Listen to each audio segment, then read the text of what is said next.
elasticity na 2, 4, 6, no? 6 are there. Y, general, BPG, or wala kayong C sa Bush. Bush-Pagan Godfrey test, Concurrent Rosette, Modified Cook-Weisberg, Statak Cook-Weisberg, which is katong head test, then Colville 1. Ang pinaka user-friendly test is kanyang head test, the Statak Cook-Weisberg, and the Modified Cook-Weisberg. Kaya naman, wala na kay gaghan nga i-generate yung variable. Unlike kay Y, Bush-Pagan, Concurrent Rosette, may ka na i-generate ng mga additional variable coming from the existing na variables. Ang Goldfield 1 code, bisod siya kay mag-imo ka grouping sa error terms according to the values of your independent variable. That is, potentially the culprit variable that causes the heterogeneity in the model. So, focus lang sa sayon. Basta na-sense, gihapon. Now, kung sa next buhaton, okay, part dito ang pagpili sa culprit variable. So, ang culprit variable is naroon na siya sa independent variable. Based sa itong graph, nakita na ito si experience. Ay, age of the age of. So, ang buhaton, maghimo ka og weights using sa values sa age of, then mo ang i-integrate sa regression. And then, kinsa tong WNS nga makahatag o best nga result, wala to siya ang corrected na model. Okay. Ang problema, kaya ang stata, di siya kabalo mga WNS. Kabalo ba siya? Nakalimutan ako, isa ka material mo, ano ko nagdala. So, sige lang. Ato na explore ang dahil na software, SPSS. Pinakasayo ng SPSS sa software. Kaya walay command, click lang. Yes. Aesthetic coding. Wait, coding man siya, use.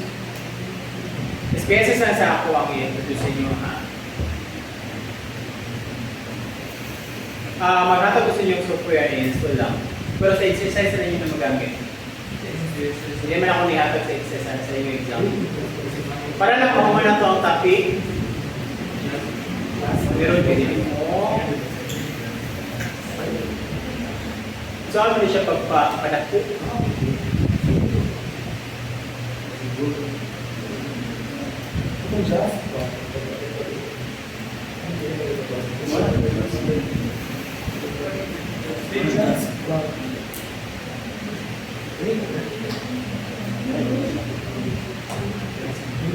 Hindi niya maklaro, no?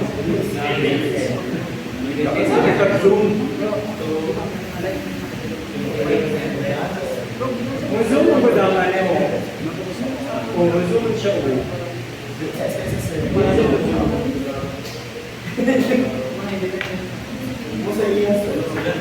Okay, yeah. Sige lang. Ano siya? Gawin na lang read wage, edu, experience. Okay. Ang metro, itanggal lang po kay bakit ang metro may himoni ng culprit variable, i-delete siya continuous.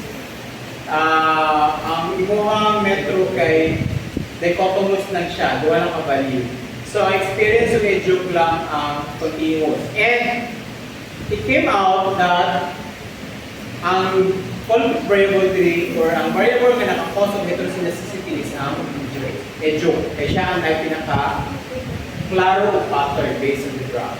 So therefore, siya itong buhaton of weights. Okay? So ang weight niya, pwede magod nga 1 over edu or 1 over edu square. Ano ba? Na siya functional form. Ang problema lang, kung saan mo pagpili sa best functional form. Ang ang experience is na siya way to identify the best functional form para sa isang variable ng minimum weight. So, saan siya? So, given the data na nasa SPSS na encode na, kung hindi mo isa ko lang na siyang i-paste diha. Okay? Go to analyze, na siya analyze. Analyze, baka mag-analyze. Then, ito pa sa regression. Then, dito ka sa weight estimation. Kaya ato ang buhaton is mangita tag best functional form for the weight. Pero identify kung sa atong isulod sa weight. Katong variable na ako sa heteroscedasticity, which is the edge. So isulod na to ang wage as our dependent variable. So ito na nang i-click edge as our independent variable and experience also as our independent variable. Now, isulod si edge sa weight variable. So meaning, siya imong culprit variable o siya imong on the weight para ma-correct ang heteroscedasticity sa model. So ang buhaton sa SPS is mangita siya best functional form para sa edge na mahimo siyang best na weight para ma-correct ang heteroscedasticity. Pinawala na din. Ibalik na ito. Then na siya power range. So ato siya i-increase from negative 5 to positive 5, then by 0.5 na interval. So meaning, i-try niya ang power na negative 5, negative 4, at by 0.5, no? Negative 5, negative 4.5, negative 4, negative 3.5, negative 3, until sa 5. So lagan siya i-try, then among them, niyang million asa ang best. Okay, ito i-try. So okay na siya. Option doble. Okay, i-save na to ang best weight as a new variable. Then okay. Then okay. Okay, save one variable. Okay. So mana na yung output. Sana pa ipapadako kayo na. Kasi siya mo zoom out akong mo. So i-try niya ang power from negative 5, negative 4.5 until sa 5. So pila ka mo kayo i-try yung power? 1, 2, 3, 4, 5, 6, 7, 8, 9, 10, 11 times to 22 exponent. Functional form, meaning, i-try niya nga ang edge squared, ibutang niya, edge to the power of 2.5, edge to the power of negative 2.5, ano ba? Tanan. And it came out that the best power is